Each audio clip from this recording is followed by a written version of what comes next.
Assalamualaikum warahmatullahi wabarakatuh. Sebelum memulai perkuliahan pada hari ini, marilah kita berdoa. Berdoa dimulai. Selesai.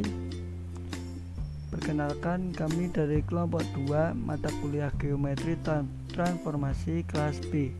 Dosen pengampu Ibu Nur Fitriana Ulfa. Oke, sebelumnya kami kelompok 2 ingin memperkenalkan anggota kelompok kami. Yang pertama ada Mbak Yuni Via Rusitasari, yang kedua ada Mbak Khoirotunisa, yang ketiga ada Mbak Intan Nuridayah, yang keempat ada Mbak Sailamin Amrina Rosyada, yang kelima ada saya sendiri yaitu Misbahul Huda, yang keenam ada Mbak Nia Yaitul Kusna. Pada pertemuan hari ini kelompok 2 akan menjelaskan tentang pencerminan. Pasti kalian semua pernah bercermin kan? Gerak-gerik kalian di depan cermin akan diikuti secara sama oleh bayangan kalian yang tampak di belakang cermin. Pada pertemuan hari ini kami akan mengajak kalian untuk mengkaji tentang pencerminan atau lebih dikenal dengan refleksi dari sudut pandang matematika. Oke, pada kali ini kita akan menjelaskan tentang pengertian pencerminan itu sendiri. Yang kedua ada pencerminan sebagai suatu isometri. Yang ketiga ada persamaan pencerminan pada garis, dan nanti juga ada contoh soal. Oke, kita lanjut ya. Oke, yang pertama pengertian pencerminan. Pada definisi 2.1, sebuah pencerminan pada sebuah garis G adalah fungsi mu G yang ditetapkan untuk setiap titik P pada bidang Euclides V sebagai berikut. Definisi yang pertama, jika P elemen G maka mu G di titik P sama dengan P. Aturan yang kedua yaitu jika P bukan elemen G maka mu G di titik P sama dengan G, sehingga G merupakan sumbu dari garis PQ. Oke, kita lihat gambar di bawahnya ya. Jika P elemen G, atau bisa dilihat di bawahnya ya, yang gambar yang ada A nya ya. Oke, bentar kita lihat, kita coret-coret biar tambah paham. Jika P elemen G, ini ya titik P berada pada garis G, maka mu G di titik P sama dengan P. Oke, berarti jelas ya, jika P elemen G atau P berada di garis G maka mu G di titik P sama dengan P, atau pencerminan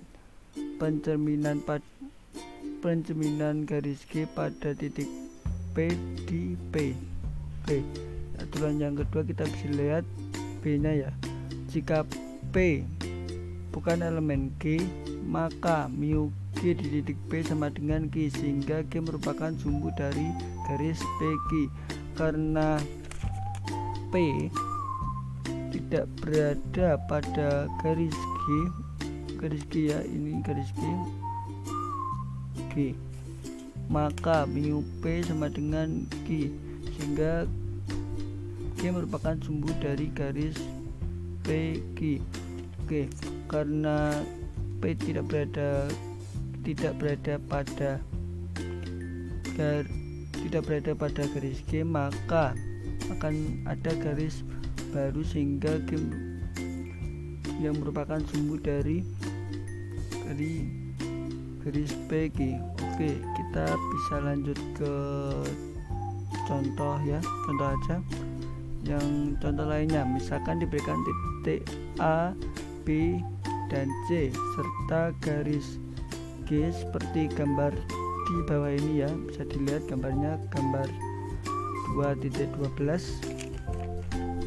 Oke, lukis titik A aksen sehingga aksen dengan mu G di titik A titik. Begitu pula titik B aksen sehingga B, dan titik C sehingga C aksen sama dengan mu G di titik C. Oke, ya. Jadi penyelesaiannya,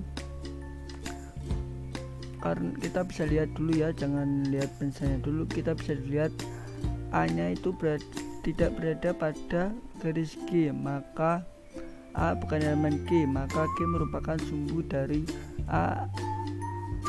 garis A aksen A ya.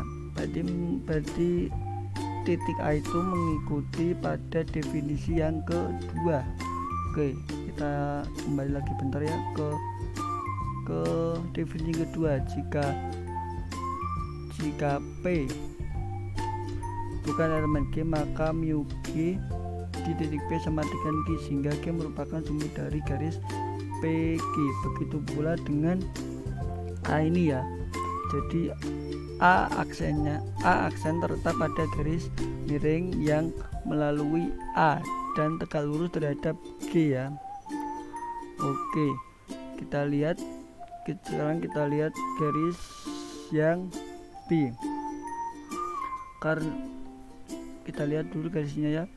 B berada pada garis G, maka titik B ini mengikuti definisi yang pertama. Jadi B elemen dari G, maka B aksen sama dengan B. Ya udah, jadi B aksennya ya udah ya ada di titik B itu. Oke, bisa dipahami ya. Kita lanjut ke titik C. Kita lihat titik C tidak berada pada garis G, maka C bukan elemen G, maka G merupakan sumbu dari C aksen C. Akibatnya C aksen terletak pada garis M yang melalui C dan tegak lurus G, sehingga jika M maka CMMC bisa dibaca ya. Atau untuk lukisannya bisa kita lihat slide berikutnya. Oke, kita bisa lihat slide ini ya. Yang pertama tadi soalnya di gambar 2.12, sedangkan jawabannya di gambar 2.13. Tadi dijelaskan ya, karena A-nya kan tidak terletak di garis G ini ya. Ya beri warna merah biar kelihatan garis G. Anggap saja ini lurus ya, itu garis G ya, karena A tidak berada dalam garis G, maka A aksen terletak pada garis miring yang melalui A dan tegak lurus terhadap G ya. Tegak lurus ini ada tandanya, ini tandanya. Oke ya, enggak kelihatan ya, atau kita hapus saja sebentar ya, kelihatan. Oke, ini ya, ada tegak lurusnya. Jadi ini gambar dari penyelesaian yang titik A tadi. Kemudian yang B tentunya sudah jelas ya, menurut aturan yang pertama, di mana titik B berada di garis G, maka B aksennya ya udah di titik B itu, bukan garis ya, tapi di titik B itu. Oke, yang kedua C aksen dari titik C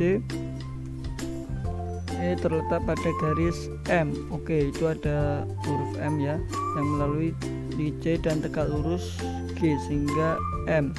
Bisa, maka CMMG terletak pada sisi yang berbeda oleh G. Sisi yang berbeda ya. Jadi C aksennya berada di seberangnya, sisi lain. Oke ya. Jadi itu saja yang dapat saya sampaikan dari pengertian. Kurang lebihnya mohon maaf. Nanti akan dilanjut oleh teman saya. Kita lanjutkan ke pencerminan sebagai suatu isometri. Di sini terdapat teorema 2.4 yang berbunyi setiap pencerminan pada garis merupakan suatu isometri lawan. Nah, untuk buktinya berdasarkan definisi 2.1 dan definisi 2.5 serta teorema 2.4 dapat kita tunjukkan melalui 4 tahapan, yaitu pencerminan merupakan suatu transformasi, pencerminan suatu transformasi lawan, pencerminan suatu isometri, dan pencerminan suatu isometri lawan. Untuk membuktikannya, kita ambil terlebih dahulu sembarang pencerminan dan kita namakan dengan mu G. Yang pertama, kita akan membuktikan bahwa mu G sebagai suatu transformasi. Nah, karena transformasi, maka kita harus membuktikan bahwa dia bijektif. Jika dia bijektif, berarti kita harus membuktikan bahwa dia subjektif dan juga injektif. Bisa kita ingat kembali, surjektif yaitu misalkan ada dua himpunan A dan juga B. Surjektif itu kita fokus ke himpunan B-nya. Ketika himpunan B semua terpasangkan, maka disebut surjektif. Untuk yang injektif, itu kita fokus ke himpunan A. Ketika himpunan A-nya semua terpasangkan, himpunan A harus mempunyai pasangan berbeda di himpunan B. Langsung saja kita akan membuktikan bahwa dia surjektif. Nah, kita misalkan pencerminan terhadap garis G atau mu G merupakan suatu fungsi dari V ke V. Maksudnya dari bidang ekuit ke bidang ekuit. Nah, berdasarkan definisi tersebut, jelas bahwa domain mu G adalah V atau pada bidang ekuit. Nah, daerah hasil dari mu G juga pada bidang ekuit atau V. Sebab apabila kita mengambil X elemen pada bidang ekuit atau V, maka akan ada dua kemungkinan sesuai dengan definisi, yaitu X-nya berada pada garis G atau X-nya tidak terdapat pada garis G. Untuk yang pertama, X elemen G atau X berada di dalam G, pencerminan pada garis G di titik X akan sama dengan X jika X berada di V atau di bidang ekuit. Sedangkan untuk X bukan merupakan elemen dari garis G, untuk pencerminan pada garis G di titik X sama dengan Y. Nah, ketika pencerminannya sama dengan Y, maka akan membentuk sebuah garis X ke Y dari benda dan bayangannya. Artinya, garis XY merupakan bagian dari bidang V. Sehingga Y merupakan elemen dari V. Artinya mu G adalah bidang ekuit atau V juga. Nah, dari sini dapat kita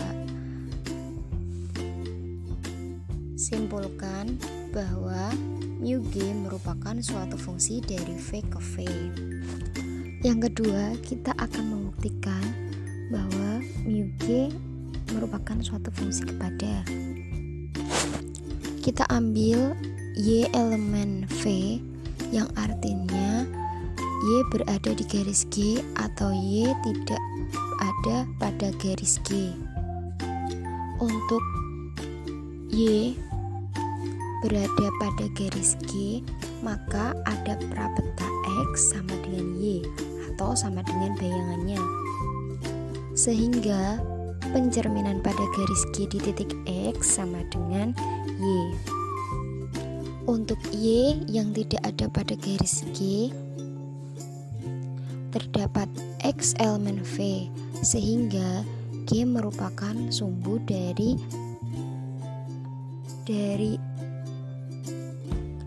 garis XY. Hal ini berarti bahwa pencerminan di garis G pada titik X sama dengan Y. Artinya Y mempunyai prapeta yaitu X. Karena Y elemen V selalu mempunyai prapeta anggota V, maka pencerminan pada garis G merupakan fungsi kepada. Yang ketiga, kita akan membuktikan bahwa mu G merupakan merupakan suatu fungsi satu-satu. Kita ambil dua titik sembarang A dan B yang merupakan elemen dari V, sehingga pencerminan pada G di titik A sama dengan pencerminan G pada titik B. Misalkan C sama dengan pencerminan pada garis G di titik A sama dengan pencerminan pada garis G di titik B. Artinya C merupakan elemen dari G atau C bukan elemen dari G. Kita jabarkan satu-satu. Untuk C elemen G, maka titik A dan B merupakan elemen dari G. Akibatnya apa? Yaitu pencerminan pada garis G di titik A sama dengan A, dan pencerminan pada garis G di titik B merupakan B. Jadi titik A itu sama dengan titik B. Nah, untuk yang C bukan elemen G, garis G itu sumbu dari AC dan BC. Akibatnya apa? A sama dengan B untuk setiap pasangan A dan B elemen V, sehingga pencerminan pada garis G di titik A sama dengan pencerminan garis G di titik B yang mengakibatkan A sama dengan B. Maka dapat kita simpulkan bahwa pencerminan pada garis G merupakan suatu fungsi satu-satu. Karena pencerminan pada garis G atau mu G suatu fungsi dari V kepada V dan satu-satu, maka mu G merupakan suatu transformasi. Nah, yang untuk tahapan pencerminan suatu transformasi lawan, pencerminan suatu isometri, dan pencerminan suatu isometri lawan, kita bisa lihat kembali contoh 2.1. Nah, di situ dapat disimpulkan bahwa mu G yang ditetapkan seperti pada definisi 2.6 adalah sama. Akibatnya apa? Kita telah menunjukkan bahwa mu G merupakan suatu isometri. Berdasarkan contoh 2.3 juga yang sudah dijelaskan pada kelompok 1, itu kita dapat ambil kesimpulan bahwa mu G merupakan suatu isometri lawan. Assalamualaikum warahmatullahi wabarakatuh. Saya Sailamin Amrina Rosyada, NIM 2301701800056. Di sini saya akan melanjutkan menjelaskan mengenai definisi 2.7, yaitu misalkan suatu transformasi kebalikannya itu adalah transformasi itu sendiri, maka dia dinamakan suatu involusi. Nah, berdasarkan pengetahuan tentang involusi ini, kita dapat mempelajari sifat pencerminan lainnya yang dituangkan dalam teorema di bawah ini. Contohnya adalah pencerminan. Nah, teorema 2.5, setiap pencerminan pada garis atau refleksi itu merupakan suatu involusi. Nah, pada bagian ini kita coba membuktikan keberlakuan dari proposinya atau teoremanya. Nah, dalam teorema dikatakan ya tadi bahwa setiap pencerminan atau refleksi itu merupakan suatu involusi. Nah, sebelum melanjutkan ke pembuktian, kita gali dulu apa yang kita punya. Nah, dari definisi kita punya notasi untuk refleksi atau pencerminan pada garis adalah mu G. Kita namakan dengan mu G. Ditunjukkan bahwa mu G inverse sama dengan mu G. Nah, di mana mu G ini refleksi terhadap garis G. Kemudian definisi dari refleksi sendiri itu kalau misalkan kita punya suatu titik dan ternyata titik itu berada di dalam G, maka image-nya adalah dirinya sendiri. Berikutnya akan kita buktikan bahwasanya refleksi atau pencerminan pada garis itu sebuah involusi. Nah, artinya kalau ada refleksi terhadap garis G, kita komposisikan terhadap refleksi pada garis G, maka akan diperoleh sebuah transformasi identitas. Nah, apa yang kita lakukan? Kita ambil sembarang titik pada V. Nah, kita notasikan dengan X, atau kita ambil X sembarang titik pada V. Nah, ada dua kemungkinan, yaitu yang pertama, ada kalanya si X itu elemen garis G, dan atau si X bukan bagian titik-titik yang ada di garis G, atau bukan elemen dari G. Nah, kita tinjau dari yang pertama, yaitu misalkan X bagian atau titik-titik yang ada di dalam G. Maka apa yang terjadi? Kita refleksikan si G. Berarti mu G komposisi mu G. Nah, kemudian X ini kita transformasikan dengan menggunakan komposisi dari refleksi ini, yang mu G komposisi dengan mu G. Nah, sebagaimana definisi dari komposisi, artinya menghasilkan mu G kemudian mu G X. Nah, X ini direfleksikan sebanyak 2 kali. Dari refleksi yang pertama kita akan memperoleh nilai X lagi, karena faktanya bahwa X anggota dari titik-titik yang berada di dalam G. Jadi kita peroleh mu G, kemudian image dari refleksi yang pertama ini adalah X. Nah, jadi kita peroleh mu G X. Berikutnya, karena si X ini elemen di dalam G, maka ketika direfleksikan lagi terhadap garis G, hasilnya adalah titik X itu sendiri. Itu menjadi elemen X. Nah, dan ini juga tak lain definisi dari transformasi X terhadap transformasi identitas. Dari sini kita peroleh bahwasannya mu G ketika dikomposisikan dengan mu G akan diperoleh transformasi identitas seperti itu. Nah, itu saja yang dapat saya sampaikan. Kurang lebihnya mohon maaf. Wassalamualaikum warahmatullahi wabarakatuh. Baik, assalamualaikum warahmatullahi wabarakatuh. Ini saya Ferutunisa NIM 23070180049 ingin melanjutkan materi sebelumnya, yaitu dari Mbak Saila. Nah, sekarang ini bukti untuk X bukan elemen dari G. Jadi X bukan elemen dari G ya.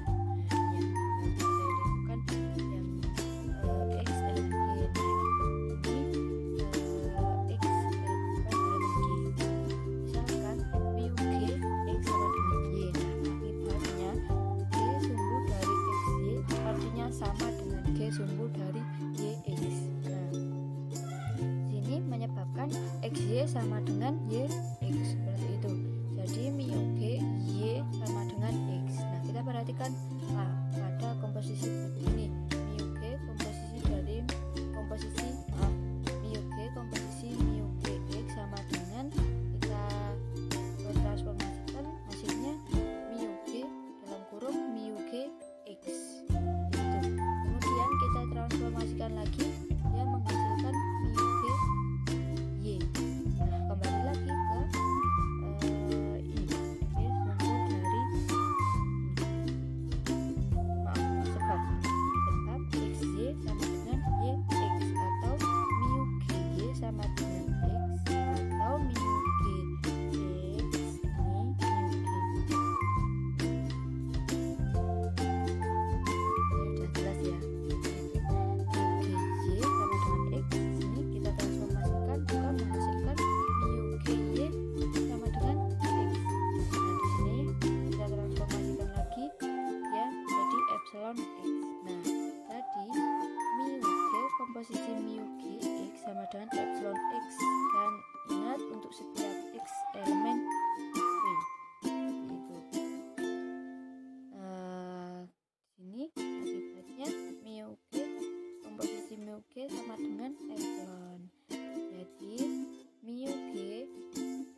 min 1 sama dengan mu G.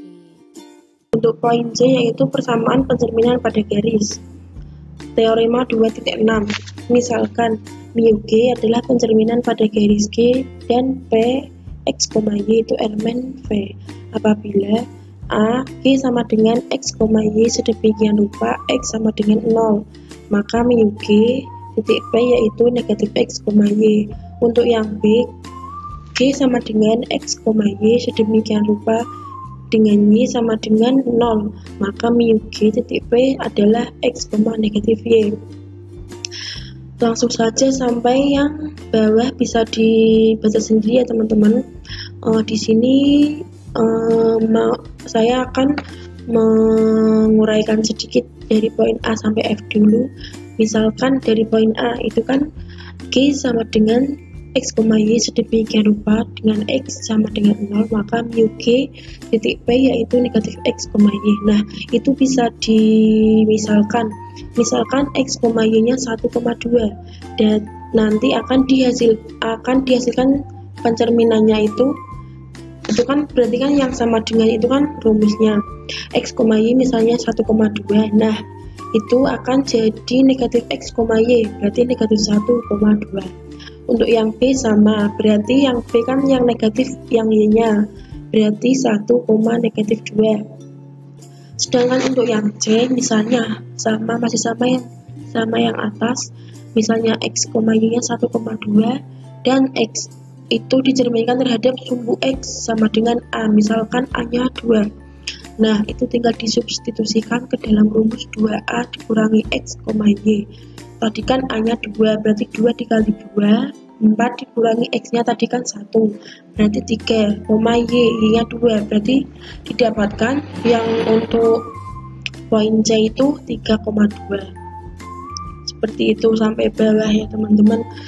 Nah, untuk yang G itu kan G sama dengan X, Y sedemikian rupa dengan Y sama dengan MX, maka mu G titik P sama dengan 1 dikurangi M pangkat 2X ditambah 2MY per 1 plus M pangkat 2, 2MX ditambah M pangkat 2 dikurangi 1Y per 1 plus M pangkat 2. Untuk selanjutnya akan saya jelaskan sedikit tentang uraian dari poin yang G.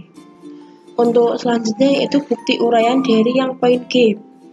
G sama dengan X, Y sedemikian rupa dengan Y sama dengan MX, maka mu G titik P yaitu 1 dikurangi M pangkat 2X ditambah 2MY per 1 plus M pangkat 2, 2MX ditambah M pangkat 2 dikurangi 1Y per 1 plus M pangkat 2. Nah, untuk uraian yang pertama yaitu misal ada garis, berarti kan untuk Px, Y itu elemen V. Misalkan P aksennya itu X0, Y0 dan titik P nya X1, Y1. Karena P aksennya itu mu G titik P, maka yang pertama uraiannya yaitu garis P aksen itu tegak lurus dengan G, mengakibatkan bahwa persamaan P aksen adalah Y dikurangi Y1 sama dengan negatif 1 per M X, 1 atau X sama dengan negatif MY ditambah MY1 ditambah X1. Karena P aksennya itu X0, Y0 dan merupakan elemen dari garis P aksen, maka didapatkan hubungan X0 sama dengan min MY0 ditambah MY1 ditambah X1. Jadi P aksennya negatif MY0 ditambah MY1 ditambah X1, Y0. Untuk yang kedua yaitu apabila N merupakan N sama dengan G irisan garis P aksen, maka N tadi adalah merupakan nilai tengah dari garis P aksen. Karena garis P nya itu X1, Y1 dan P aksennya tadi kan negatif MY0 ditambah MY1 ditambah X1, Y0, maka koordinat dari N nya yaitu X1 dikurangi MY0 ditambah MY1 ditambah X2 per 2, Y1 ditambah Y0 per 2 sama dengan 2X1 dikurangi MY0 ditambah MY1 per 2, Y2 ditambah Y0 per 2. Karena tadi kan N-nya itu merupakan elemen dari G, maka didapatkan hubungan Y1 plus Y0 per 2 sama dengan M2X2 dikurangi MY0 ditambah MY1 per 2. Dan bila diselesaikan, nanti persamaannya akan didapat Y0 sama dengan 2MX1 ditambah M0 dikurangi 1 Y1 per 1 plus M2. Apabila disederhanakan, itu akan didapatkan X0 sama dengan 1 dikurangi M pangkat 2 X2 ditambah 2 MY1 per 1 plus M pangkat 2. Jadi titik P aksennya itu berkoordinat di 1 dikurangi M pangkat 2 X ditambah 2 MY1 per 1 plus M pangkat 2, 2MX ditambah M pangkat 2 dikurangi 1Y per 1 plus M pangkat 2. Apabila titik P-nya itu X1, Y1 dan berlaku untuk X, Y itu merupakan elemen dari V, maka P aksennya berkoordinat di 1 per 1 min M pangkat 2 X ditambah 2MY per 1 plus M pangkat 2, 2MX ditambah M pangkat 2 dikurangi 1Y per 1 plus M pangkat 2. Jadi mu G titik P-nya yaitu 1 min M pangkat 2 X ditambah 2MY per 1 plus M pangkat 2, 2MX plus M pangkat 2 dikurangi 1Y per 1 plus M pangkat 2. Untuk P yaitu X, Y. Terima kasih kepada moderator karena telah memberikan waktunya kepada saya. Di sini saya akan menjelaskan mengenai contoh soal. Contoh soal pertama, diketahui garis G sama dengan X, Y, di mana Y sama dengan X, dan H sama dengan X, Y, di mana Y sama dengan 0, dan titik A 1,3. Kemudian tentukan nilai dari A aksen, sehingga A aksen sama dengan mu G bundaran mu H A. Penyelesaiannya, karena G X, Y di mana Y sama dengan X, maka mu G B sama dengan X, Y di mana setiap P X, Y, dan H X, Y sama di mana Y sama dengan 0, maka mu H P sama dengan X, negatif Y di mana setiap P X, Y. Jadi mu G bundaran mu HP sama dengan mu HP sama dengan mu G mana negatif Y, X dan sama dengan negatif Y, X untuk setiap P X, Y. Koordinat A aksen dapat dicari dengan rumus komposisi dua pencerminan di atas, yaitu A aksen mu G bundaran mu H sama dengan di mana titik A-nya yaitu 1,3. Kemudian kita masukkan rumus yaitu negatif Y, X sehingga A bernilai negatif 3,1. Kemudian yang nomor 2 diberikan G sama dengan X, Y di mana X sama dengan negatif 3. Apabila titik A bernilai 2,1, tentukan A aksen sama dengan mu GA. Yang B, tentukan B jika mu GB sama dengan negatif 1,7. Penyelesaiannya, G sama dengan X, Y di mana X-nya bernilai negatif 3, maka mu GB sama dengan negatif 6 dikurangi X, Y di mana P, X, Y elemen V. Ini termasuk dalam teorema 2.6 bagian C. Kemudian kita masuk penyelesaian yang A, di mana nilai dari titik A yaitu 2,1. Maka nilai dari A aksen yaitu mu GA, di mana mu G-nya bernilai 2,1. Kemudian kita masukkan rumus ke dalam rumus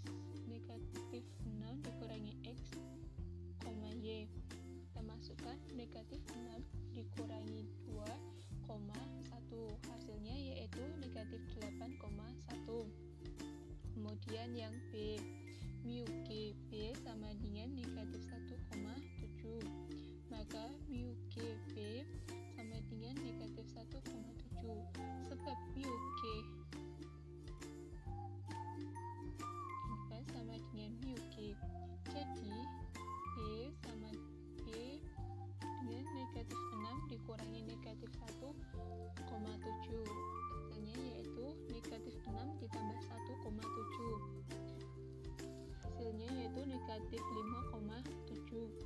Yang ketiga, diberikan H sama dengan X, Y, di mana Y sama dengan 2. Yang A, jika nilai dari titik C sama dengan 3,2, tentukan C aksen sama dengan mu HC. Yang B, jika D aksen 2, negatif 4, tentukan perapetan D aksen oleh mu H.